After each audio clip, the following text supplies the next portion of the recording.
60대로 돌아가고 싶습니다. 여러분, 제가 80년을 살아보니까 이제야 알겠더라고요. 60대가 인생에서 제일 중요한 시기였어요. 그때 뭘 하느냐가 80대를 결정하더라고요. 저는 30년간 시니어 분들 사연을 들어온 작가입니다. 오늘 만난 80세 할아버지는 눈물을 흘리시며 말씀하셨어요. 60대로 돌아갈 수만 있다면. 할아버지가 제 손을 꼭 잡으시더니 떨리는 목소리로 말씀하셨어요. 나는 60대를 허비했어. 그냥 흘러가는 대로 살았지.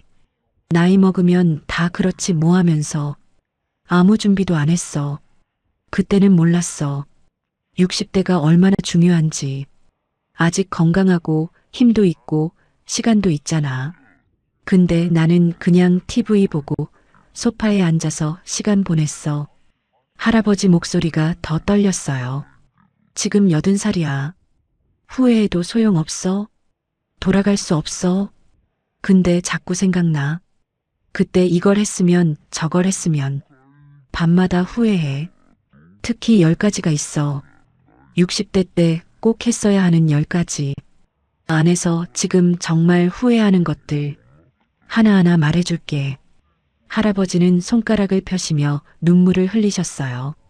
지금 60대 분들, 제발 들어주세요. 나처럼 후회하지 마세요. 60대는 다시 안 와요. 지금 이 순간이 제일 젊은 거예요. 지금 하세요.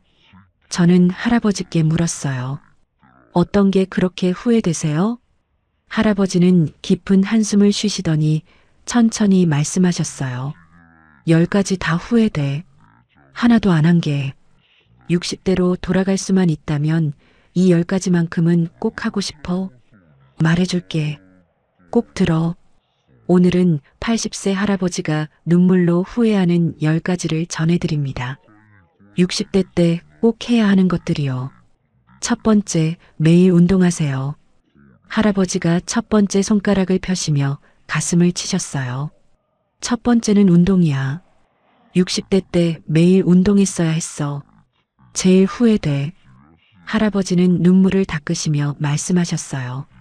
나는 60대 때 운동 안 했어. 피곤해, 귀찮아, 내일 하지 뭐 했어. 소파에 앉아서 TV만 봤어. 10년 동안. 친구들이 같이 산책 가자 해도 나는 싫어. 너희끼리 가 했어. 나는 집에서 쉬는 게 좋아하면서 10년 동안 거의 안 움직였어. 할아버지 목소리가 떨렸어요. 70대 되니까 무릎이 아프기 시작했어. 처음에는 나이 들면 그렇지 했어. 근데 점점 심해졌어. 계단 오르기 힘들어지고 걷기도 힘들어지고 75살에는 지팡이 짚기 시작했어. 혼자 못 걸어. 80살인 지금은 거의 집에만 있어. 밖에 나가는 것도 힘들어. 휠체어 타야 할 것 같아. 할아버지가 주먹을 쥐시며 울먹이셨어요. 60대 친구들 봐. 그때 운동한 친구들은 지금 80살인데도 혼자 걸어 다녀. 등산도 가. 여행도 가. 나는 집에만 갇혀 있어. 친구 동수는 60대 때부터 매일 아침 산책했어. 비 오나 눈 오나 30분씩. 20년 했어. 지금 81살인데 무릎 하나도 안 아파. 나보다 20살 젊어 보여. 동수가 나한테 야, 너도 그때 나랑 같이 걸을걸? 지금 후회되지? 해. 맞아. 정말 후회돼. 매일 후회해. 할아버지가 제 손을 잡으시며 간절하게 말씀하셨어요. 지금 60대 분들 제발 매일 운동하세요. 30분만이라도. 걷기만 해도 돼요. 비 와도 눈 와도 피곤해도 나가세요. 10년 하세요. 60대부터 70대까지. 그러면 80대에 혼자 걸어 다녀요. 여행도 가요. 나처럼 집에 갇히지 않아요. 나는 60대 때 10년을 놓쳤어. 그 10년이 지금 내 다리를 망쳤어. 운동 안 한 게 제일 후회돼. 제일. 할아버지는 눈물을 흘리셨어요. 진짜 후회가 느껴졌어요. 두 번째, 치아를 관리하세요. 할아버지가 두 번째 손가락을 펴시며 입을 벌리셨어요. 이가 거의 없었어요. 두 번째는 치아야. 60대 때 치아 관리했어야 했어. 지금 이가 거의 없어. 할아버지 목소리가 서러웠어요. 나는 60대 때 치아 관리 안 했어. 이 아파도 참자. 병원비 아까워했어. 양치질도 대충 했어.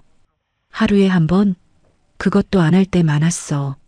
치과 가라고 하면 이 정도는 괜찮아 했어. 충치 생겨도 나중에 가지 뭐 미뤘어. 10년 동안 치과 한 번도 안 갔어. 할아버지가 입을 다시 벌리시며 말씀하셨어요. 70대 초반부터 이가 하나씩 빠지기 시작했어. 처음에는 어금니 하나쯤 했는데 계속 빠졌어. 75살에는 앞니도 빠지고 80살인 지금 위에 3개, 아래 4개밖에 안 남았어. 틀니해야 하는데 비싸. 300만 원 넘어. 돈 없어서 못해. 밥 먹기 힘들어. 고기 못 먹어. 씹지를 못해. 과일도 못 먹어. 무른 것만 먹어. 죽, 두부, 계란찜. 맨날 이런 것만. 할아버지 목소리가 떨렸어요. 친구들이랑 밥 먹으러 가도 나는 따로 주문해야 해. 저는 이가 없어서 무른 거로 주세요 하면 다들 쳐다봐. 창피해. 친구 철수는 60대 때부터 이 관리 열심히 했어. 6개월에 한 번씩 스케일링 받고 양치질 하루 3번 하고 치실도 쓰고. 철수는 지금 80살인데 이가 다 있어. 고기도 잘 먹고 사과도 깨물어 먹어. 나는 그저 부러워. 할아버지가 제 손을 꼭 잡으시며 말씀하셨어요. 60대 분들, 이 관리하세요. 매일 양치질 3번 하세요. 6개월에 한 번 스케일링 받으세요. 충치 생기면 바로 치료하세요. 치과비 아깝지 않아요. 지금 10만 원, 20만 원 아껴서 나중에 300만 원 들 거예요. 이 없으면 밥도 못 먹어요. 인생이 비참해져요. 나는 60대 때 이 관리 안 해서 지금 후회해요. 밥 먹을 때마다 후회해요. 제발 이 관리하세요. 3번째, 돈을 모으세요. 할아버지가 3번째 손가락을 펴시며 주머니를 뒤적이셨어요. 낡은 지갑이 나왔어요. 3번째는 돈이야. 60대 때 돈 모았어야 했어. 지금 정말 가난해. 할아버지는 지갑을 여시며 쓴웃음을 지으셨어요. 10,000원짜리 2장이 전부였어요. 나는 60대 때 돈 안 모았어. 벌면 다 썼어. 나중에 모으지 뭐 했어. 여행도 가고 술도 마시고 친구들이랑 밥도 사고. 그때는 돈이 좀 있었어. 퇴직금도 받고 일도 조금 했고 한 달에 200만 원 정도 벌었어. 근데 다 썼어. 한 푼도 안 남겼어. 할아버지 목소리가 떨렸어요. 80살 되면 어떻게든 되겠지 생각했어. 국민연금 나오잖아 했어. 근데 국민연금이 한 달에 50만 원밖에 안 나와. 이걸로 어떻게 살아? 70대 중반부터 돈이 떨어지기 시작했어. 저축한 거 다 쓰고. 지금은 정말 없어. 통장에 20만 원 있어. 이게 다야. 밥도 제대로 못 먹어. 국민연금 50만 원에서 월세 30만 원 내면 20만 원 남아. 전기세, 가스비 내면 10만 원. 이걸로 한 달 살아야 해. 할아버지가 눈물을 흘리시며 말씀하셨어요. 자식들한테 손 벌려야 해. 아빠 돈 좀. 하면 자식들이 5만 원, 10만 원 줘. 고마운데 창피해. 80살 노인이 자식한테 구걸하는 기분이야. 친구 영수는 60대 때부터 돈 모았어. 한 달에 50만 원씩 저축했어. 10년 동안 6천만 원 모았어. 지금도 쓰면서 살아. 영수는 밥도 잘 먹고 여행도 가고 손주들한테 용돈도 줘. 자식한테 손 안 벌려. 당당해. 나는 그저 부러워. 할아버지가 제 어깨를 잡으시며 간곡하게 말씀하셨어요. 60대 분들 제발 돈 모으세요. 한 달에 30만 원이라도. 50만 원이면 더 좋고 10년 하면 3,600만 원에서 6천만 원이에요. 여행 한 번 덜 가세요.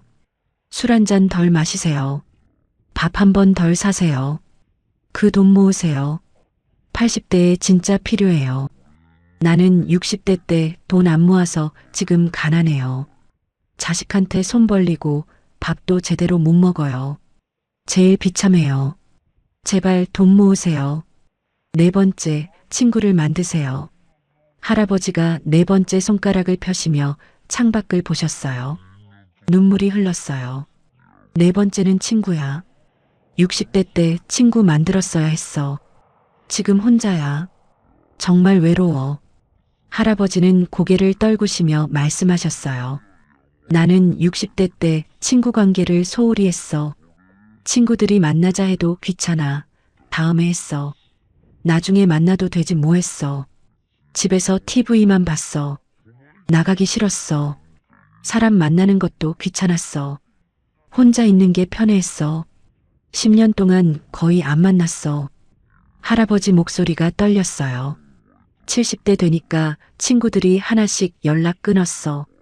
얘는 우리한테 관심 없나 봐 하면서. 나도 연락 안 했으니까 당연하지. 75살쯤에는 친구가 다 사라졌어. 전화번호는 있는데 10년 동안 안 만났는데 어떻게 전화해? 쑥스럽고 미안하고 80살인 지금 친구 한 명도 없어. 통화할 사람도 없어. 만날 사람도 없어. 하루 종일 혼자야. 할아버지가 눈물을 훔치시며 말씀하셨어요. 아침에 일어나도 할 말이 없어. 점심 먹을 때도 혼자. 저녁에도 혼자. TV하고만 대화해. 정말 외로워. 미칠 것 같아.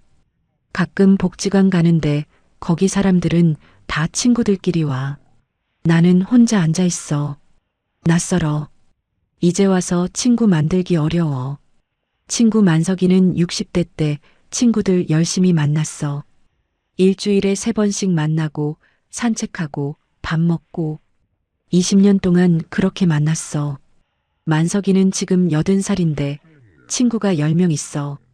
매일 누군가랑 통화하고 일주일에 4번은 만나. 외롭지 않대. 나는 부러워 죽겠어. 할아버지가 제 손을 잡으시며 울먹이셨어요. 60대 분들 친구 꼭 만드세요. 지금 있는 친구들 놓치지 마세요. 일주일에 한 번이라도 만나세요. 전화하세요. 귀찮아도 나가세요. 피곤해도 만나세요. 10년 만나면 평생 친구가 돼요. 80대에 진짜 필요해요. 나는 60대 때 친구 안 만나서 지금 혼자예요. 외로워 죽겠어요. 친구 없는 노년은 지옥이에요. 제발 친구 만드세요. 5번째, 취미를 만드세요. 할아버지가 5번째 손가락을 펴시며 한숨을 쉬셨어요. 5번째는 취미야. 60대 때 취미 하나 만들었어야 했어. 지금 할 게 하나도 없어. 할아버지는 텅 빈 방을 둘러보시며 말씀하셨어요. 나는 60대 때 취미가 없었어. 취미? 그게 뭐야? 그냥 TV 보는 게 좋아했어. 복지관 가서 뭐 배우자고 해도 귀찮아 했어. 10년 동안 TV만 봤어. 아침부터 저녁까지. 뉴스 보고, 드라마 보고, 예능 보고. 그게 다였어. 할아버지 목소리가 공허했어요. 80살인 지금도 마찬가지야. 아침에 일어나면 TV 켜. 저녁에 잘 때까지 TV 봐. 20년 동안 똑같아. 지겨워 죽겠어. 근데 다른 할 게 없어. 취미도 없고 배운 것도 없고 TV밖에 없어. 하루가 정말 안 가. 시간이 안 가. 친구 용식이는 60대 때 서예 배웠어. 복지관에서. 처음에는 서툴렀는데 10년 하니까 잘해. 작품도 만들고. 용식이는 지금도 매일 2시간씩 서예해. 집중하면서. 재밌대. 하루가 금방 간대. 복지관에서 전시회도 하고. 뿌듯하대. 할아버지가 고개를 저으시며 말씀하셨어요. 나도 그때 뭐라도 배울걸. 그림이든 노래든 악기든. 지금 배우기엔 늦었어. 손도 떨리고 기억력도 안 좋고 60대에는 할 수 있었어. 아직 건강했고 머리도 돌아갔어. 근데 안 했어. 게을러서, 귀찮아서. 할아버지가 제 손을 잡으시며 말씀하셨어요. 60대 분들 취미 하나 만드세요. 뭐든 좋아요. 그림, 노래, 운동, 독서. 좋아하는 거 하나 정하세요. 복지관 가세요. 거기 다 가르쳐줘요. 무료거나 싸요. 10년 배우면 정말 잘해요. 80대에 그게 삶의 이유가 돼요. 나는 60대 때 취미 안 만들어서 지금 할 게 없어요. TV밖에 지겨워 죽겠어요. 취미 꼭 만드세요. 6번째, 자식과 거리를 두세요. 할아버지가 6번째 손가락을 펴시며 쓴웃음을 지으셨어요. 6번째는 자식이야. 60대 때 자식과 적당한 거리를 뒀어야 했어. 나는 너무 매달렸어. 할아버지는 고개를 떨구시며 말씀하셨어요. 나는 60대 때 자식들한테 올인했어. 자식이 전부였어. 자식 집에 맨날 가고 손주 봐주고 밥 해주고 청소해주고 큰아들네 집에 일주일에 3번 갔어. 손주 픽업하고 저녁 해주고 작은아들네도 일주일에 2번. 10년 동안 그렇게 살았어. 할아버지 목소리가 떨렸어요. 그때는 내가 필요한 사람이구나 싶었어. 자식들이 아버지 도와주세요 하면 기분 좋았어. 나는 쓸모 있는 사람이야 생각했어. 근데 70대 중반 되니까 달라졌어. 내가 힘들어지니까 자식들이 이제 안 오셔도 돼요. 아버지 힘드시잖아요 했어. 처음에는 효자네 싶었는데 시간이 지나니까 외로워. 자식들은 바쁘니까 안 와. 나는 10년 동안 자식들한테만 매달렸으니까 다른 게 없어. 할아버지가 눈물을 흘리시며 말씀하셨어요. 지금 80살인데 자식들 한 달에 1번 봐. 그것도 30분. 바쁘대. 나는 외로워. 근데 자식들한테 자주 와 못해. 미안하고 부담 줄까 봐. 친구도 없어. 60대 때 자식들만 챙기느라 친구 안 만났거든. 취미도 없어. 자식들 집 가느라 배울 시간도 없었어. 지금 혼자야. 친구 동수는 60대 때 자식과 거리 뒀어. 일주일에 1번만 봐주고 나머지는 4시간 했어. 친구도 만나고 취미도 하고. 동수는 지금 자식들이랑 관계 좋아. 부담 없이 만나니까. 그리고 친구도 있고 취미도 있어서 외롭지 않대. 나는 부러워. 할아버지가 제 어깨를 잡으시며 말씀하셨어요. 60대 분들 자식한테 너무 매달리지 마세요. 손주 봐주는 것도 적당히 하세요. 일주일에 1번이면 충분해요. 나머지 시간은 내 인생 사세요. 친구 만나고 취미하고 운동하고. 자식은 자식 인생 있어요. 나는 내 인생 살아야 해요. 나는 60대 때 자식한테만 매달려서 지금 혼자예요. 자식들도 부담스러워하고 정말 후회돼요. 거리 좀 두세요. 7번째, 배우자를 사랑하세요. 할아버지가 7번째 손가락을 펴시더니 목이 메셨어요. 7번째는 배우자야. 60대 때 아내를 더 사랑했어야 했어. 지금 혼자 남아서 정말 후회해. 할아버지는 눈물을 흘리시며 말씀하셨어요. 나는 60대 때 아내한테 잘 못했어. 당연하게 생각했어. 평생 같이 살았는데 뭐 하면서. 손도 안 잡고 고맙다는 말도 안 하고. 오히려 짜증만 냈어. 밥이 왜 이래? 왜 그렇게 해? 맨날 그랬어. 아내가 여보 산책 갈까요 해도 귀찮아. 너 혼자 가 했어. 할아버지 목소리가 떨렸어요. 아내가 72살에 갑자기 돌아가셨어. 심장마비였어. 병원에서 마지막 말도 못했어. 그냥 갔어. 그때 정말 후회했어. 왜 더 잘해주지 못했을까? 손이라도 잡아줄걸? 사랑한다고 말할걸? 같이 여행이라도 갈걸? 아내 없이 8년 살았어. 정말 외로워. 아침에 일어나도 옆에 없어. 밥 먹어도 혼자. 저녁에도 혼자. 말할 사람이 없어. 할아버지가 흐느끼시며 말씀하셨어요. 60대로 돌아갈 수 있다면 아내한테 정말 잘해주고 싶어. 매일 손잡고 사랑한다고 말하고 같이 산책하고 여행 가고. 친구 철수는 60대 때 아내랑 정말 잘 지냈어. 매일 손잡고 산책하고 일주일에 한 번 데이트하고 1년에 2번 여행 가고. 철수 아내는 지금도 살아계셔. 82살인데 건강해. 둘이 지금도 손잡고 다녀. 나는 그게 정말 부러워. 나는 혼자야. 할아버지가 제 손을 꼭 잡으시며 울었어요. 60대 분들 배우자 계시면 정말 잘하세요. 손 잡으세요. 사랑한다고 말하세요. 같이 시간 보내세요. 언제 갈지 몰라요. 80대까지 살 수도 있고 70대에 갈 수도 있어요. 후회하지 마세요. 지금 사랑하세요. 나는 60대 때 아내한테 잘 못해서 지금 후회해요. 매일 후회해요. 돌아가신 아내한테 미안해요. 제발 잘하세요. 8번째, 새로운 것을 배우세요. 할아버지가 8번째 손가락을 펴시며 한숨을 쉬셨어요. 8번째는 배움이야. 60대 때 새로운 거 배웠어야 했어. 스마트폰, 컴퓨터, 인터넷. 지금 아무것도 못해. 할아버지는 주머니에서 낡은 폴더폰을 꺼내셨어요. 나는 60대 때 배우기 싫었어. 이 나이에 뭘 배워. 귀찮아. 어려워했어. 자식들이 아버지 스마트폰 쓰세요 해도 나는 이거면 돼 했어. 컴퓨터도 안 배웠어. 인터넷도 못해. 그런 거 몰라도 살아 했어.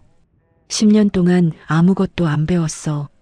할아버지 목소리가 공허했어요. 지금 정말 불편해. 은행 가려면 직접 가야 해. 송금 하나 하려고 30분 걸려가. 줄 서서 기다려. 병원 예약도 못해. 전화해야 하는데 요즘은 다 인터넷으로 하잖아. 나는 못하니까 자식들한테 부탁해. 미안하고 창피해. 택시도 못 불러. 요즘 다 앱으로 부르잖아. 나는 길에서 손 들고 기다려야 해. 안 서는 차 많아. 1시간씩 기다릴 때 있어. 할아버지가 고개를 저으시며 말씀하셨어요. 친구 영수는 60대 때 스마트폰 배웠어. 복지관에서 카카오톡도 하고 인터넷도 하고 유튜브도 봐. 영수는 은행도 폰으로 해. 병원 예약도 폰으로 하고 택시도 앱으로 불러. 편하대. 자식한테 안 부탁해도 돼. 나는 자식들한테 맨날 이것 좀 도와줘. 저것 좀 해줘 해야 해. 자식들도 귀찮아해. 아버지 배우시면 되잖아요 해. 맞는 말이야. 할아버지가 제 손을 잡으시며 말씀하셨어요. 60대 분들 새로운 거 배우세요. 스마트폰, 컴퓨터, 인터넷. 어렵지 않아요. 복지관 가면 다 가르쳐줘요. 60대는 아직 배울 수 있어요. 머리 돌아가요. 10년 쓰면 익숙해져요. 80대에 정말 필요해요. 나는 60대 때 안 배워서 지금 불편해요. 자식한테 맨날 부탁해요. 후회돼요. 제발 배우세요. 9번째, 건강검진을 받으세요. 할아버지가 9번째 손가락을 펴시며 배를 만지셨어요. 9번째는 건강검진이야. 60대 때 매년 받았어야 했어. 나는 안 받아서 병을 늦게 발견했어. 할아버지는 쓴웃음을 지으시며 말씀하셨어요. 나는 60대 때 건강검진 안 받았어. 괜찮아. 아픈 데 없는데 뭐 했어. 회사에서 검진 받으세요 해도 귀찮아. 시간 아까워했어. 10년 동안 한 번도 안 받았어. 몸에 이상 있어도 나이 들면 그렇지 하고 넘겼어. 병원 가기 싫었어. 할아버지 목소리가 떨렸어요. 72살에 배가 너무 아파서 병원 갔어. 검사했더니 대장암이었어. 3기였어. 이미 많이 진행됐대. 의사가 왜 이제 오셨어요? 검진만 받았어도 일찍 발견했을 텐데 했어. 그 말 들으니까 정말 후회됐어. 수술하고 항암 치료 받았어. 2년 동안 정말 힘들었어. 머리 다 빠지고 토하고 못 먹고 지옥이었어. 할아버지가 배를 다시 만지시며 말씀하셨어요. 지금은 완치됐어. 근데 몸이 많이 망가졌어. 항암 때문에 기력도 없고 소화도 안 되고 80살인데 90살처럼 늙었어. 친구 만석이는 60대 때부터 매년 검진 받았어. 65살 때 대장에 용종 발견했어. 초기였어. 바로 제거했어. 간단했대. 만석이는 지금 80살인데 건강해. 암도 안 왔어. 검진 덕분이래. 나는 정말 부러워. 나는 10년 동안 검진 안 받아서 3기까지 갔어. 할아버지가 제 어깨를 잡으시며 간절하게 말씀하셨어요. 60대 분들 매년 건강검진 받으세요. 국가에서 무료로 해줘요. 2년에 한 번 꼭 받으세요. 귀찮아도 가세요. 시간 아까워도 가세요. 병은 초기에 잡아야 해요. 늦으면 큰일 나요. 나는 60대 때 검진 안 받아서 암 3기까지 갔어요. 2년 동안 지옥 봤어요. 정말 후회해요. 제발 검진 받으세요. 10번째, 지금을 즐기세요. 할아버지가 10번째 손가락을 펴시더니 눈물을 흘리셨어요. 10번째는 현재야. 60대 때 지금을 즐겼어야 했어. 나는 미루기만 했어. 제일 후회돼. 할아버지는 고개를 떨구시며 말씀하셨어요. 나는 60대 때 나중에 하지 뭐 했어. 여행 가고 싶어도 70대 가지 뭐. 맛있는 거 먹고 싶어도 나중에 먹지 뭐 했어. 아내가 여보, 제주도 가요 해도 돈 아까워. 나중에 가자 했어. 우리 맛있는 거 먹으러 가요 해도 나중에 했어. 10년 동안 미뤘어. 70대 되면 하지, 80대 되면 하지 하면서. 근데 70대 되니까 몸이 안 좋아졌어. 80대는 더 안 좋고. 할아버지 목소리가 떨렸어요. 지금 80살인데 아무것도 못해. 여행? 다리 아파서 못 가. 맛있는 거? 이 없어서 못 먹어. 아내? 돌아가셨어. 60대 때 할 수 있었어. 건강했고, 아내도 있었고, 돈도 좀 있었어. 근데 안 했어. 미뤘어. 나중에 하려고. 근데 나중은 안 와. 70대는 아프고, 80대는 더 아프고. 아내는 72살에 갔어. 기회는 60대 뿐이었어. 할아버지가 눈물을 흘리며 말씀하셨어요. 제주도 한 번 못 갔어. 평생 제주도 가고 싶었는데. 아내랑 같이. 근데 미루다가 못 갔어. 아내 돌아가시고 혼자 갈 수도 없고 맛있는 것도 못 먹었어. 고급 레스토랑 한 번 못 가봤어. 나중에 하다가. 지금은 이 없어서 고기도 못 먹어. 친구 용식이는 60대 때 정말 많이 즐겼어. 아내랑 1년에 2번 여행 가고 맛있는 거 자주 먹고. 지금 아니면 못해 하면서. 용식이는 지금 후회 없대. 60대 때 다 했어. 여행도 가고 맛있는 것도 먹고 아내랑 좋은 추억 많이 만들었어 하더라고. 할아버지가 제 손을 꼭 잡으시며 울부짖으셨어요. 60대 분들 제발 지금 즐기세요. 미루지 마세요. 나중은 없어요. 지금이에요. 가고 싶은데 가세요. 먹고 싶은 거 먹으세요. 배우자랑 같이 시간 보내세요. 지금 할 수 있을 때 하세요. 나는 60대 때 미루기만 해서 지금 후회해요. 아무것도 안 했어요. 추억도 없어요. 제일 후회돼요. 제발 지금 즐기세요. 80세 할아버지의 하루. 할아버지가 깊은 한숨을 쉬시며 말씀하셨어요. 내가 어떻게 사는지 보여줄게. 60대 때 준비 안 한 80세의 하루를. 할아버지 목소리가 공허했어요. 아침 7시에 일어나. 온몸이 아파. 무릎, 허리, 어깨. 일어나는 데만 10분 걸려. 침대에서 벽 잡고 천천히. 화장실 가는데 지팡이 짚고 가. 5m인데 2분 걸려. 소변 보는 것도 힘들어. 전립선 때문에. 8시에 아침 먹어. 혼자. 죽이나 계란찜. 이 없어서 물은 거만. 말할 사람 없이 혼자 먹어. 조용해. 9시에 TV 켜. 뉴스 봐. 할 게 없어. 친구도 없고 취미도 없고 그냥 소파에 앉아서 TV만 봐. 할아버지가 눈물을 흘리시며 계속 말씀하셨어요. 12시에 점심 먹어. 또 혼자. 간단하게. 라면이나 김밥. 국민연금 50만 원에서 월세 빼면 돈 없어. 제대로 못 먹어. 오후 1시부터 또 TV 봐. 드라마, 예능. 맨날 똑같은 거. 지겹지만 할 게 없어. 3시쯤 졸아. 소파에서 낮잠. 4시에 깨서 또 TV 봐. 가끔 폴더폰으로 자식한테 전화해. 잘 지내니? 짧게 해. 자주 하면 부담 줄까봐. 6시에 저녁 먹어. 또 혼자. 밥, 김치, 계란. 이게 다. 먹으면서 뉴스 봐.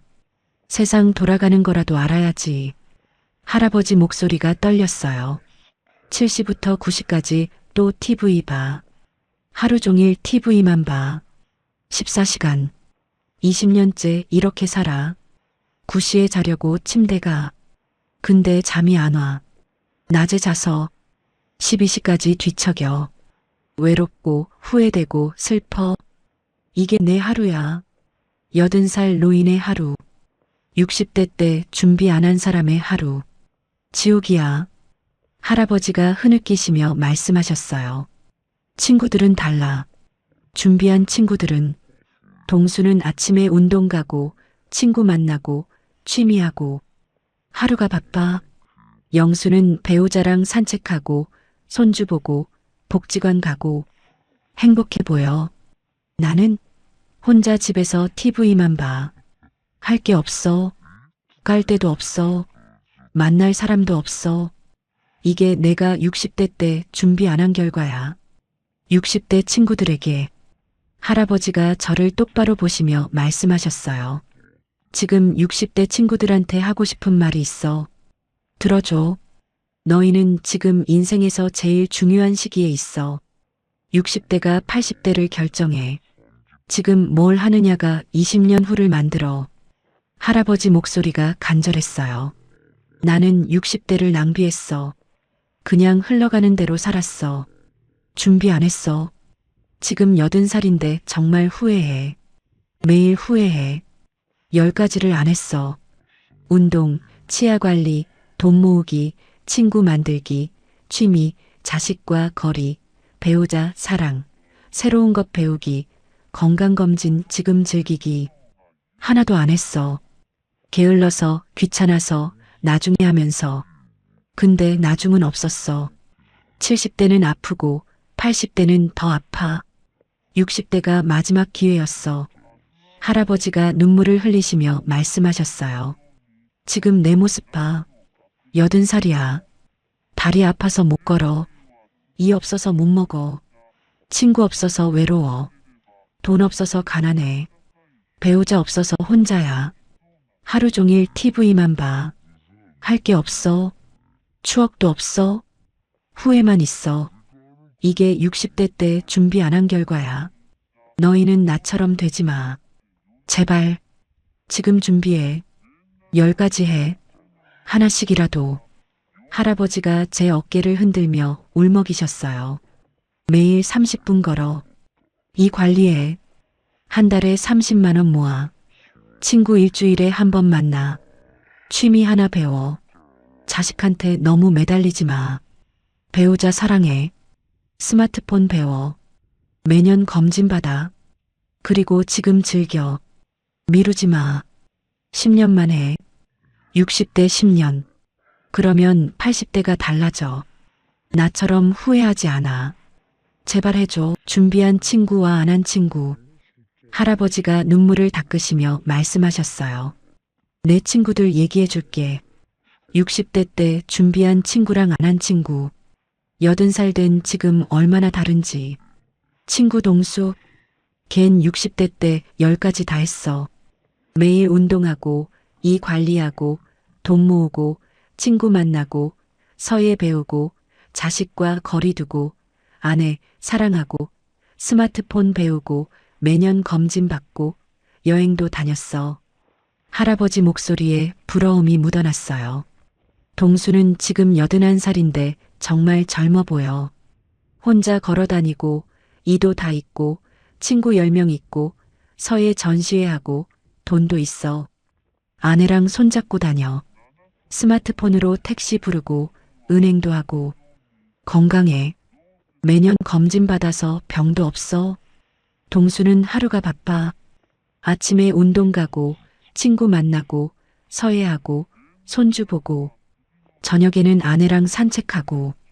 행복해 보여. 할아버지가 고개를 떨구시며 말씀하셨어요. 나는 60대 때 10가지 하나도 안 했어. 소파에서 TV만 봤어. 지금 80살인데 불행해. 못 걸어. 이 없어. 친구 없어. 취미 없어. 돈 없어. 아내 돌아가셨고. 스마트폰 못 써. 병 많아. 추억도 없어. 하루 종일 혼자 집에서 TV 봐. 할 게 없어. 갈 데 없어. 외로워. 후회돼. 할아버지가 눈물을 흘리며 말씀하셨어요. 동수랑 나는 60대 때 똑같은 나이였어. 61살. 근데 20년 후 지금은 완전히 달라. 동수는 천국, 나는 지옥. 차이가 뭘까? 60대 때 준비했느냐 안 했느냐? 그게 다야. 동수는 했고 나는 안 했어. 결과가 이렇게 달라. 친구 영수도 준비했어. 60대 때. 지금 80살인데 아내랑 잘 살아. 건강하고 돈 있고 친구 있고 행복해. 친구 철수는 나랑 같아. 60대 때 준비 안 했어. 지금 79살인데 요양원 있어. 혼자 못 살아. 불쌍해. 할아버지가 제 손을 잡으시며 말씀하셨어요. 60대 분들, 동수처럼 되고 싶어? 나처럼 되고 싶어? 선택해. 지금 준비하면 동수 돼. 안 하면 나 돼. 20년 후가 지금 결정돼. 60대가 80대를 만들어. 제발 준비해. 10가지 해. 만약 60대로 돌아간다면. 할아버지가 눈을 감으시며 상상하셨어요. 만약 60대로 돌아간다면. 상상만 해도 눈물 나. 할아버지 목소리가 떨렸어요. 61살로 돌아가고 싶어? 2001년. 그때로. 그때 나는 건강했어. 아내도 있었고, 돈도 조금 있었고, 돌아간다면 그날부터 바로 시작할 거야. 10가지를. 하나도 안 미룰 거야. 아침 6시에 일어나서 아내 손잡고 산책 나갈 거야. 매일. 비 와도 눈 와도 30분씩 20년 할 거야. 치과 예약할 거야. 바로 스케일링 받고 충치 치료하고 6개월마다 갈 거야. 이 지킬 거야. 할아버지가 눈물을 흘리시며 말씀하셨어요. 한 달에 50만 원씩 저축할 거야. 무조건 아껴서라도 10년 하면 6천만 원. 80살 되어도 돈 걱정 없을 거야. 친구 동수한테 전화할 거야. 같이 산책하자 하면서 일주일에 3번 만날 거야. 20년 만나면 평생 친구 될 거야. 복지관 갈 거야. 서예 배울 거야. 처음에는 서툴어도 10년 하면 잘할 거야. 80살 되어서 전시회 할 거야. 자식들한테 말할 거야. 일주일에 한 번만 봐주고 나머지는 4시간 쓸게 하면서 자식과 적당한 거리 둘 거야. 할아버지 목소리가 더 떨렸어요. 아내한테 매일 말할 거야. 사랑해. 고마워하면서 손도 잡고 같이 여행도 가고 추억 많이 만들 거야. 스마트폰 배울 거야. 복지관에서 어려워도 배울 거야. 80살 되어서 편하게 쓸 거야. 매년 건강검진 받을 거야. 귀찮아도 갈 거야. 병 초기에 잡을 거야. 그리고 여행 갈 거야.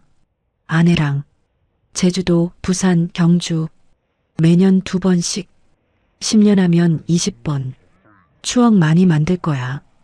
할아버지가 흐느끼시며 말씀하셨어요.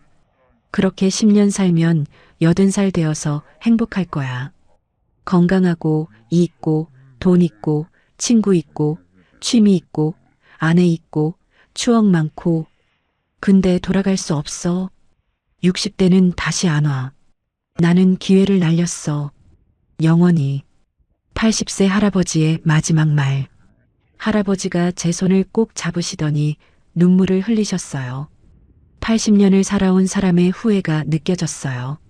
마지막으로 정말 하고 싶은 말이 있어. 들어줘. 할아버지 목소리가 떨렸어요. 나는 80년을 살았어.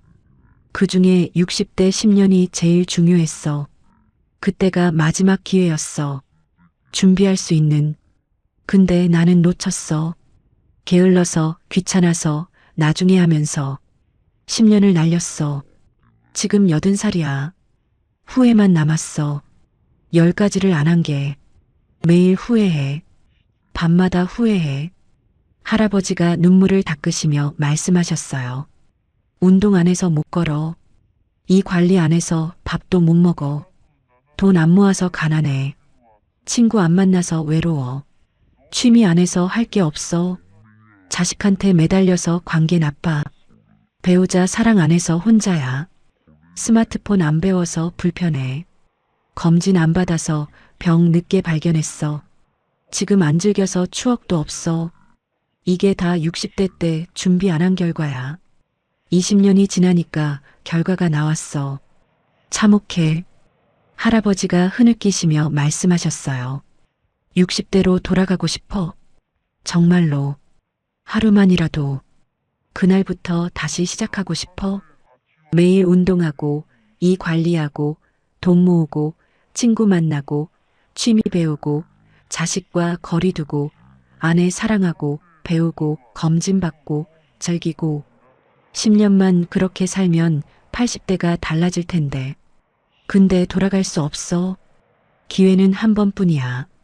할아버지가 제 어깨를 흔들며 울부짖으셨어요. 지금 60대 분들, 나 대신 해줘. 제발, 내가 못한 거 해줘. 너희는 기회 있어. 지금이야. 60대야. 준비할 수 있어. 10년만 준비해. 10가지만. 그러면 80대에 행복해. 나처럼 후회 안 해. 제발 부탁이야. 나는 80살이라 늦었어. 근데 너희는 아니야. 지금 할 수 있어. 할아버지가 마지막으로 속삭이셨어요. 고맙다. 내 얘기 들어줘서. 많은 60대 분들한테 전해줘. 60대가 80대를 결정한다고. 지금 준비하라고. 10가지 하라고. 나처럼 후회하지 말라고. 제발. 저는 할아버지를 꼭 안았어요. 할아버지 등에서 80년의 후회가 느껴졌어요. 할아버지는 창밖을 보며 조용히 말씀하셨어요. 60대로 돌아가고 싶다. 정말로. 여러분, 80세 할아버지 이야기 들으셨죠? 60대가 80대를 결정합니다. 지금 준비하지 않으면 후회합니다. 10가지. 운동, 치아, 돈, 친구, 취미, 자식거리, 배우자, 배움, 검진, 즐기기. 지금 하세요. 60대 10년 동안. 그러면 80대가 천국입니다. 30년 차 시니어 사연 작가가 80세 할아버지의 눈물과 후회를 담아 생명을 걸고 전합니다. 준비하세요. 지금이 마지막 기회입니다.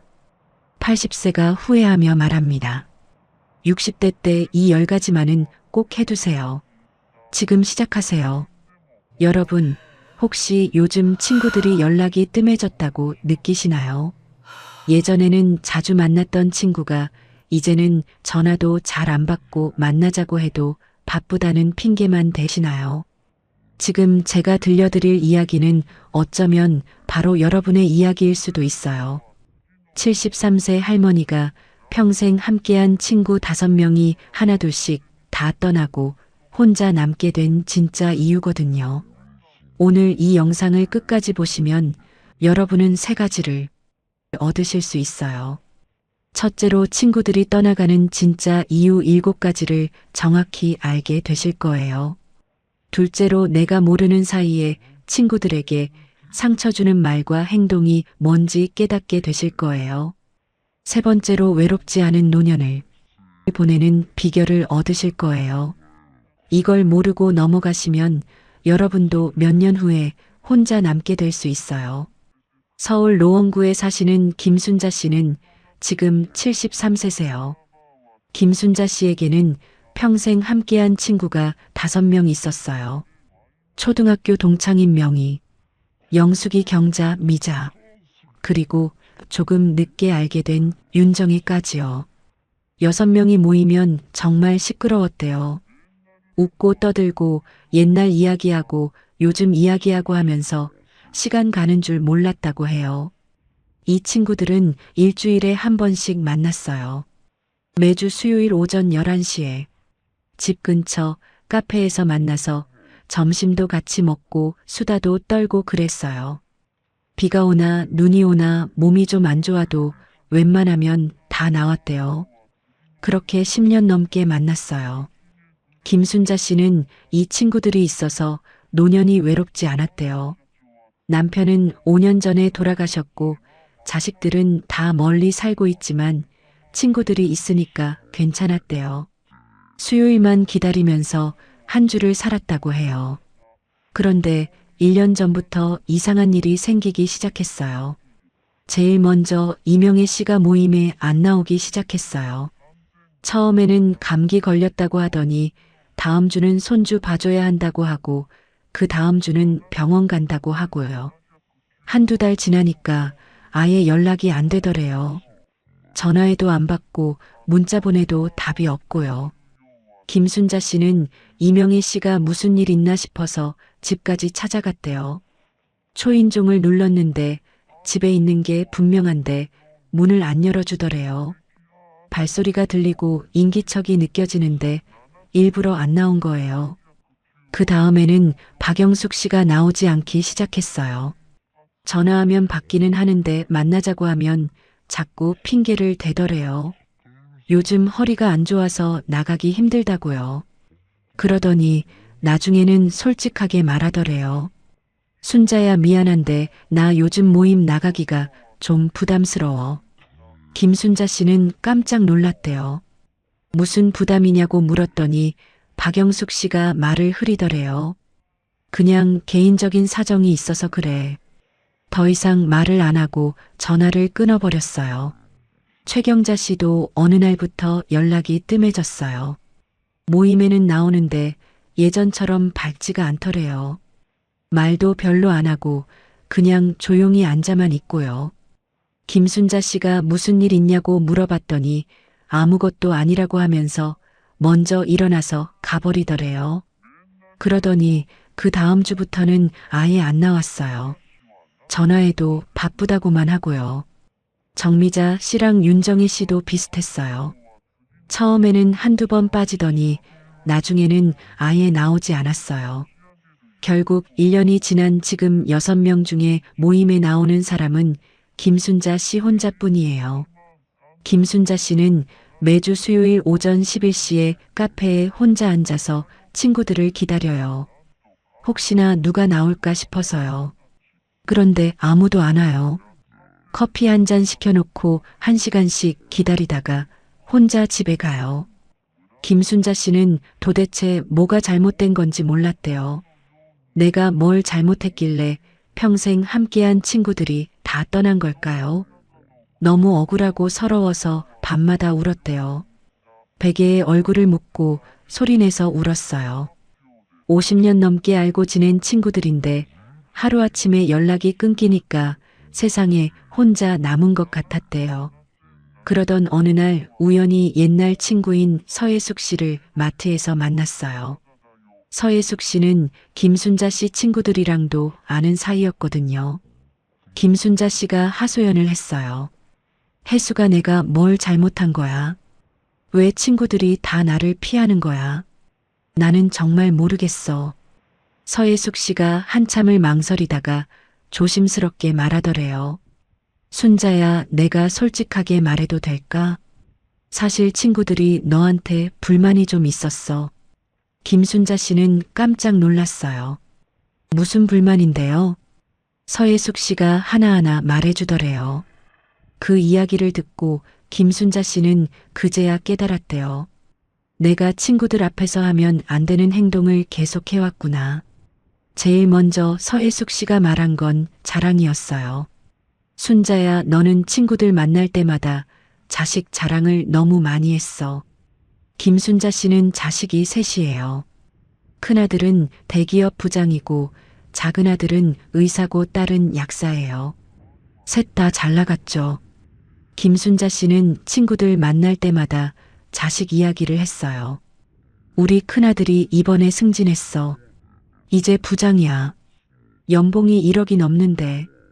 우리 둘째는 요즘 환자가 너무 많아서 바빠 죽겠대. 병원이 잘 되니까 좋긴 한데 몸이 걱정이야. 우리 딸은 약국 하나 더 낼까 고민 중이래. 요즘 약국이 잘 돼서 한 달에 1,000만 원은 버는 것 같더라. 김순자 씨는 그냥 가벼운 근황 이야기라고 생각했대요. 친구들이랑 자식 이야기 나누는 게 뭐가 문제냐고 생각했죠. 그런데 친구들은 그렇게 받아들이지 않았어요. 이명애 씨의 아들은 사업에 실패해서 빚만 잔뜩 지고 있었어요. 5천만 원 넘는 빚을 갚느라 허리가 휘어질 지경이었대요. 박영숙 씨의 딸은 남편한테 맞고 살다가 이혼하고 친정에 들어와 있었고요.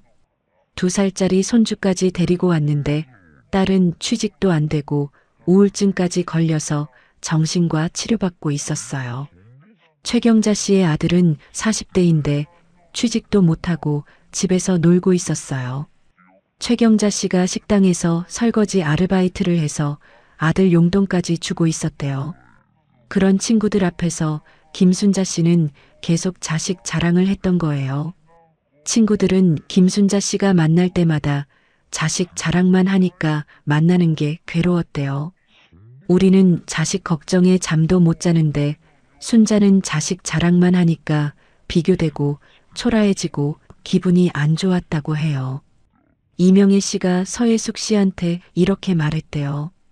순자 만나고 나면 우울해져.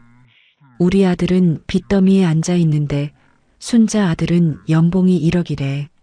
비교하고 싶지 않은데 자꾸 비교하게 돼. 김순자 씨는 친구들이 축하해 줄 거라고 생각했대요. 친구 자식이 잘 되면 같이 기뻐해 주는 게 당연한 거 아니냐고요. 그런데 현실은 달랐어요. 노년의 친구 관계에서 자식 자랑은 독이에요. 특히 상대방 자식이 잘 안 풀릴 때는요. 친구들은 입으로는 대단하다 좋겠다 하면서도 속으로는 비교하고 상처받아요. 집에 가서 남편한테 하소연하고 밤에 잠 못 이루고 우울해해요. 2번째로 서예숙 씨가 말한 건 돈 이야기였어요. 순자야, 너는 돈 이야기를 너무 자주 했어. 김순자 씨는 남편이 공무원이었거든요. 평생 성실하게 일해서 퇴직금도 많이 받았고 연금도 두둑하게 나와요. 한 달에 부부 합쳐서 300만 원 정도 나오니까 노후가 편한 편이에요. 거기다가 자식들이 잘 살아서 명절 때마다 용돈도 보내주고 생일 때도 챙겨주고요. 김순자 씨는 친구들 만나면 돈 이야기를 자주 했어요. 요즘 물가가 많이 올랐지만 우리는 연금이 많이 나와서 괜찮아. 한 달에 300만 원 나오니까 먹고 사는 데는 지장 없어. 자식들이 명절 때마다 용돈 100만 원씩 줘서 고마워. 이번에 아파트 리모델링 했는데 3천만 원 들었어. 그런데 자식들이 다 대줬어. 우리 큰아들이 2천만 원 주고 둘째가 500만 원 주고 딸이 500만 원 줬어. 김순자 씨는 그냥 근황 이야기라고 생각했대요. 친구들도 자기 형편 이야기하니까 나도 하는 거라고요. 그런데 친구들은 달랐어요. 정미자 씨는 남편 연금이 한 달에 80만 원밖에 안 나와요. 그것도 건강보험료 떼고 나면 70만 원 정도밖에 안 남아요. 그걸로 두 사람이 한 달을 살아야 하니까 정말 빠듯해요. 정미자 씨는 마트에서 계산원 아르바이트를 해서 한 달에 80만 원 정도 더 벌어요. 그래야 겨우 먹고 살 수 있어요.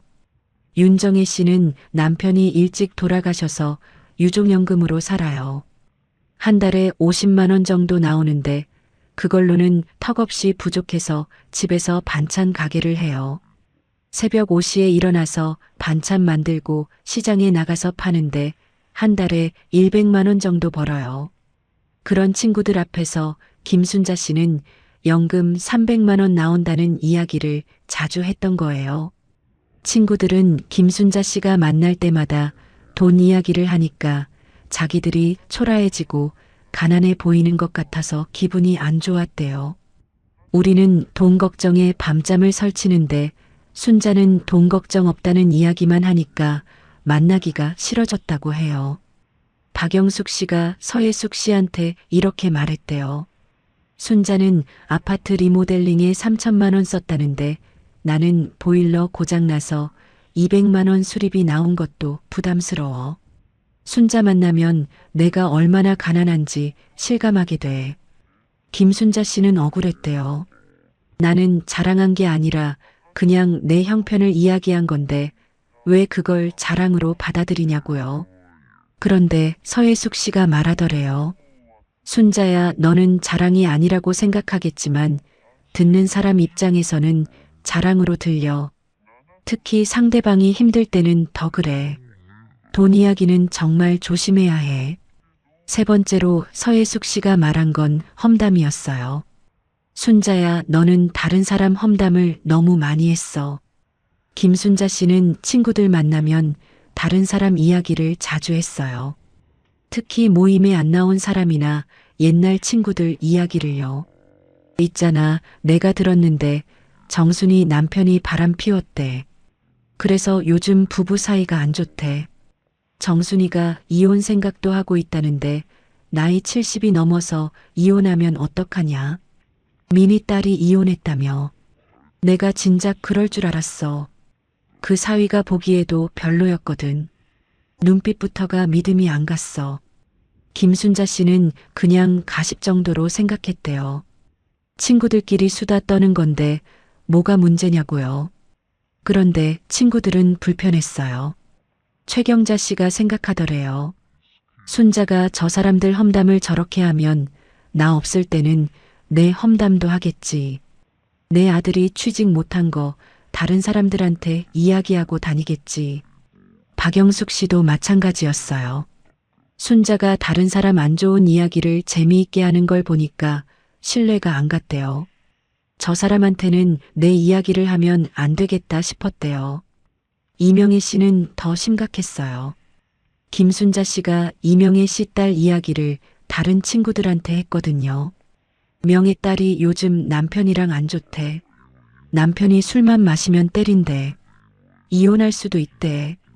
이명애 씨는 그 이야기를 딸한테만 조심스럽게 털어놓았는데 김순자 씨가 다른 친구들한테 다 퍼뜨린 거예요.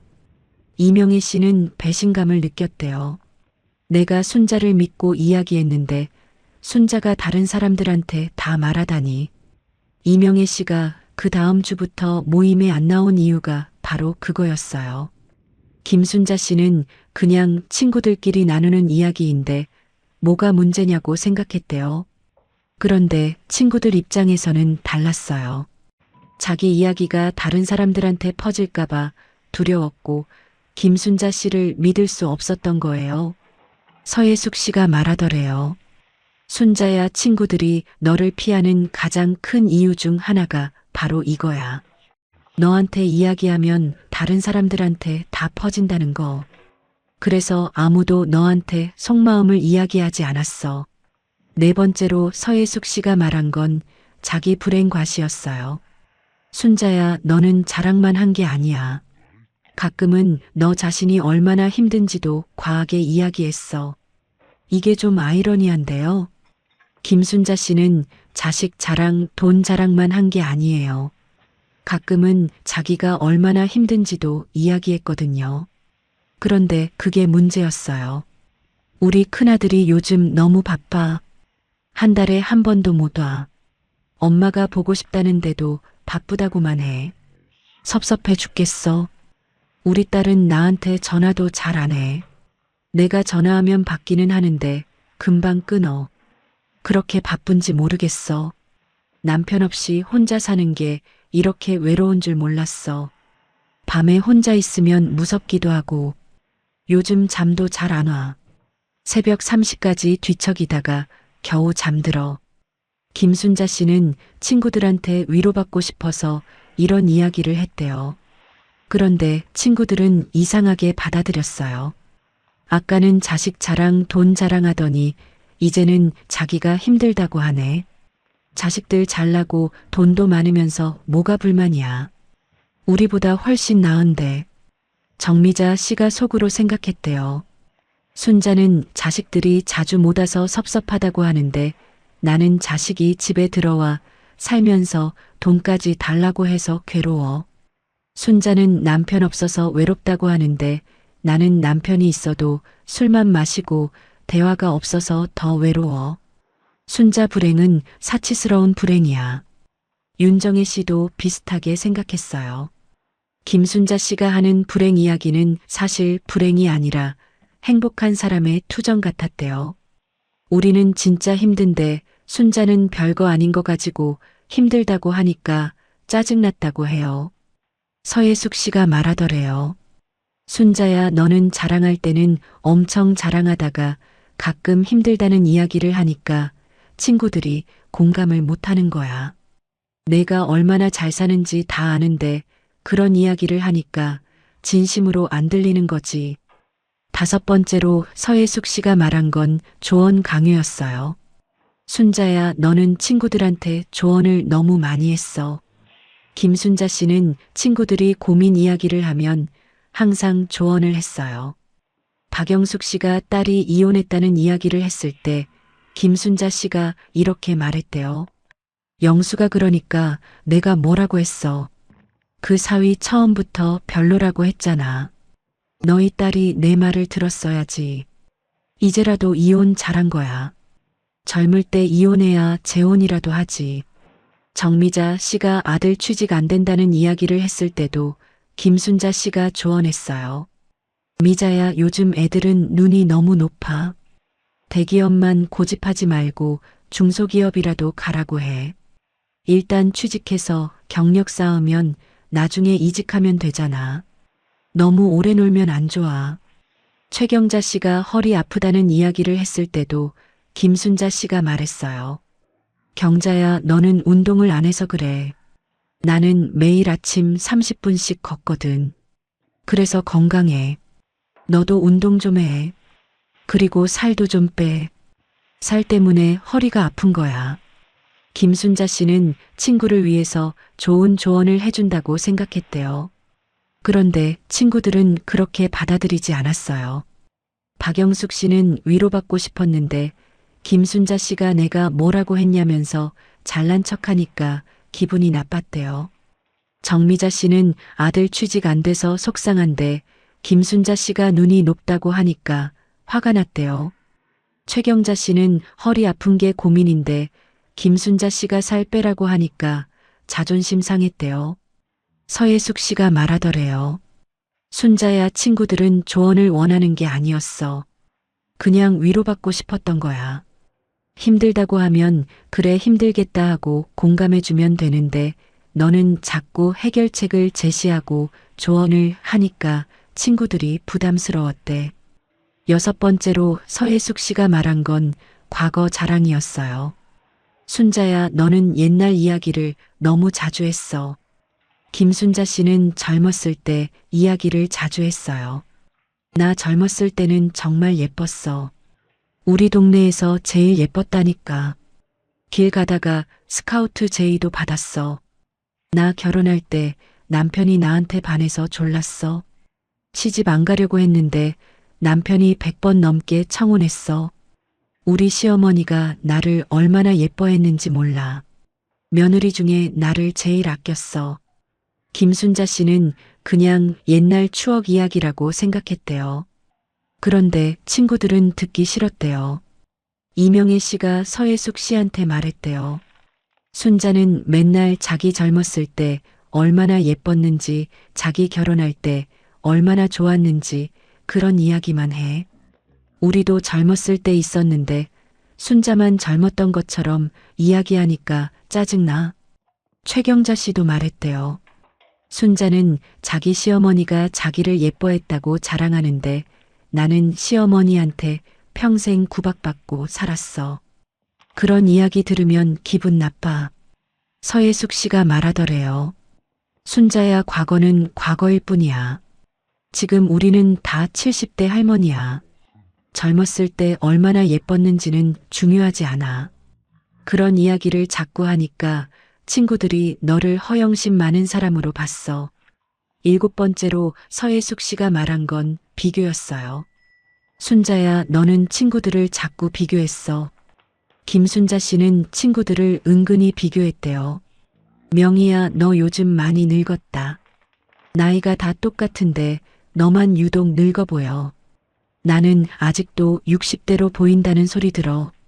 영수가 너 살 많이 쪘다. 조심해야 해. 나는 젊었을 때 몸무게랑 똑같거든. 미자야, 너 옷 좀 새로 사 입어.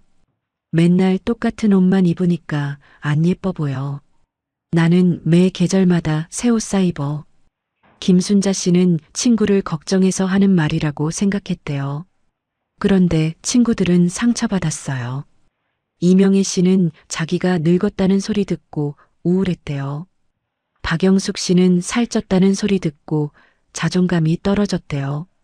정미자 씨는 옷 새로 사 입으라는 소리 듣고 돈 없어서 못 산다는 걸 들킨 것 같아서 창피했대요. 서혜숙 씨가 말하더래요. 순자야, 친구들을 비교하고 평가하는 건 정말 안 좋은 거야. 그냥 있는 그대로 받아들이면 되는데 자꾸 비교하니까 친구들이 너한테 상처받은 거야. 서혜숙 씨가 다 말해주고 나서 김순자 씨는 정말 충격을 받았어요. 나는 친구들을 위해서 한 말들인데 친구들은 상처를 받았구나. 나는 그냥 내 이야기를 한 건데 친구들은 자랑으로 받아들였구나. 나는 조언을 해준 건데 친구들은 잔소리로 들었구나. 김순자 씨는 그날 밤 잠을 못 잤어요. 친구들한테 얼마나 미안한지 눈물이 났어요. 다음날 김순자 씨는 용기를 내서 친구들한테 전화를 했어요. 제일 먼저 이명애 씨한테 전화했어요. 명희야, 나야. 내가 너한테 정말 미안해. 내가 그동안 너한테 상처 주는 말을 많이 했구나. 나는 정말 몰랐어. 용서해 줄래? 이명희 씨는 처음에는 뭐라고 대답을 안 하더니 한참 있다가 말하더래요. 순자야, 나도 미안해. 내가 그냥 피하기만 하고 솔직하게 이야기를 안 했어. 두 사람은 그날 오랜만에 진솔한 대화를 나눴어요. 김순자 씨는 다른 친구들한테도 하나하나 전화를 했어요. 진심으로 사과했고 앞으로는 조심하겠다고 약속했어요. 친구들은 처음에는 어색해했지만 김순자 씨의 진심을 느끼고 조금씩 마음을 열었어요. 그리고 한 달 후 6명이 다시 모였어요. 1년 만에 다시 만난 거예요. 김순자 씨는 친구들 앞에서 말했어요. 친구들아, 내가 그동안 정말 잘못했어. 나는 몰랐는데 너희들한테 상처를 많이 줬구나. 앞으로는 조심할게. 자식 자랑도 안 할게. 돈 이야기도 안 할게. 다른 사람 험담도 안 할게. 조언도 함부로 안 할게. 비교도 안 할게. 그냥 있는 그대로 너희를 받아들일게. 친구들이 말했어요. 순자야, 우리도 미안해. 우리도 솔직하게 말하지 않고 그냥 피하기만 했잖아. 앞으로는 기분 나쁜 게 있으면 솔직하게 이야기할게. 그렇게 6명은 다시 친구가 됐어요. 그런데 예전이랑은 달랐어요. 훨씬 더 조심스럽고 배려하는 관계가 됐어요. 김순자 씨가 배운 교훈을 정리해 볼게요. 첫째로 친구 앞에서 자식 자랑을 하지 마세요. 특히 상대방 자식이 어떤 상황인지 모를 때는 더더욱 조심하세요. 내 자식이 잘 되는 건 나만 알면 돼요. 친구들한테 자랑할 필요 없어요. 친구들이 물어보면 그냥 잘 지낸다 정도로만 대답하세요. 둘째로 친구 앞에서 돈 이야기를 하지 마세요. 내가 얼마나 받는지, 자식들이 얼마를 주는지, 뭘 샀는지 이런 이야기는 하지 마세요. 상대방의 형편을 모르니까요. 돈 이야기는 정말 민감한 주제예요. 특히 노년에는 더 그래요. 셋째로 친구 앞에서 다른 사람 험담을 하지 마세요. 없는 사람 이야기를 하면 절대 안 돼요. 친구가 내게 털어놓은 이야기를 다른 사람한테 말하는 것도 안 돼요. 그건 신뢰를 깨는 행동이에요. 험담은 결국 나한테 돌아와요. 넷째로 친구 앞에서 자기 불행을 과시하지 마세요. 행복한 사람의 불행 이야기는 진짜 힘든 사람한테는 사치로 들려요. 힘든 게 있어도 상대방 형편을 먼저 생각하세요. 다섯째로 친구한테 조언을 강요하지 마세요. 친구가 조언을 요청하지 않으면 그냥 들어주기만 하세요. 공감하고 위로해주면 돼요. 해결책을 제시하지 마세요. 친구는 선생님이 필요한 게 아니라 위로가 필요한 거예요. 여섯째로 친구 앞에서 과거 자랑을 하지 마세요. 젊었을 때 얼마나 예뻤는지, 결혼할 때 얼마나 좋았는지 그런 이야기는 이제 의미 없어요. 지금이 중요해요. 과거에 집착하는 모습은 보기 좋지 않아요. 일곱째로 친구를 비교하거나 평가하지 마세요. 늙었다, 살쪘다, 옷이 낡았다 이런 말은 하지 마세요. 있는 그대로 받아들이세요. 친구는 내가 평가할 대상이 아니에요. 그럼 어떻게 해야 친구 관계를 잘 유지할 수 있을까요? 첫째로 경청하세요. 친구가 이야기할 때 끝까지 들어주세요. 중간에 끊고 내 이야기를 하지 마세요. 둘째로 공감하세요. 친구가 힘들다고 하면 그래 힘들겠다 하고 공감해 주세요. 조언하려고 하지 마세요. 셋째로 칭찬하세요. 친구의 좋은 점을 찾아서 칭찬하세요. 오늘 옷 예쁘다, 머리 모양이 잘 어울린다. 그런 작은 칭찬이 좋아요. 넷째로 배려하세요. 친구가 힘들어 보이면 밥 사주겠다고 하세요. 커피 한 잔 사주는 것도 좋아요. 작은 배려가 큰 감동을 줘요. 다섯째로 연락하세요. 일주일에 한 번은 안부 전화를 하세요. 문자라도 보내세요. 관계는 계속 연락해야 유지돼요. 여섯째로 사과하세요. 실수했다 싶으면 바로 사과하세요. 미안하다는 말 한마디가 관계를 지켜요. 일곱째로 감사하세요. 친구가 작은 것이라도 해주면 고맙다고 하세요. 감사 표현을 자주 하세요. 김순자 씨는 이제 친구들을 만날 때 정말 조심해요. 자식 이야기가 나오면 그냥 잘 지낸다고만 해요. 돈 이야기는 아예 안 해요. 다른 사람 이야기도 안 해요. 친구가 힘든 이야기를 하면 그냥 들어주기만 해요. 조언하지 않아요. 과거 이야기도 안 해요. 비교도 안 해요. 그랬더니 친구들이 훨씬 더 편하게 대하더래요. 김순자 씨가 제게 이렇게 말씀하셨어요. 친구는 정말 소중한 거예요. 노년에 친구 없으면 정말 외로워요. 그런데 친구 관계는 젊었을 때랑 달라요. 훨씬 더 조심해야 하고 배려해야 해요. 나는 그걸 몰랐어요. 그래서 친구들을 다 잃을 뻔했어요. 다행히 다시 회복했지만 정말 무서운 경험이었어요. 여러분도 지금 친구 관계를 점검해 보세요. 혹시 오늘 제가 말씀드린 7가지 중에 여러분이 하고 계신 게 있나요? 자식 자랑을 하고 계시나요? 돈 이야기를 자주 하시나요? 다른 사람 험담을 하시나요? 자기 불행을 과시하시나요? 조언을 강요하시나요? 과거 자랑을 하시나요? 친구를 비교하시나요? 만약 하나라도 해당되는 게 있다면 지금부터라도 고치세요. 친구들이 떠나기 전에요. 친구가 한 번 떠나면 다시 돌아오기 어려워요. 김순자 씨는 운이 좋았어요. 친구들이 다시 돌아왔으니까요. 그런데 모든 경우가 그렇지는 않아요. 내일부터 실천하실 일이 있어요. 친구한테 전화하세요. 그냥 안부 전화해요. 요즘 어떻게 지내냐고 물어보세요. 그리고 친구 이야기를 끝까지 들어주세요. 내 이야기는 하지 마세요. 다음 주에는 친구를 만나세요. 밥이나 커피 한잔 하면서 얼굴 보세요. 그리고 친구를 칭찬하세요. 오늘 기분 좋아 보인다, 옷이 예쁘다, 뭐든 좋아요. 이번 달에는 친구한테 작은 선물을 하나 하세요. 비싼 거 말고요. 과일 한 봉지, 떡 한 상자, 그런 거요. 마음을 전하는 거예요. 김순자 씨가 마지막으로 이렇게 말씀하셨어요. 친구는 가족보다 더 소중할 수 있어요. 가족은 안 봐도 가족이지만 친구는 계속 만나야 친구예요. 관계를 유지하려면 노력이 필요해요. 그 노력이 바로 배려고 조심이에요. 여러분의 노년이 외롭지 않기를 바라요. 친구들과 함께 웃고 떠들면서 행복하게 사시기를 바라요. 오늘 영상이 도움이 되셨다면 댓글로 알려주세요.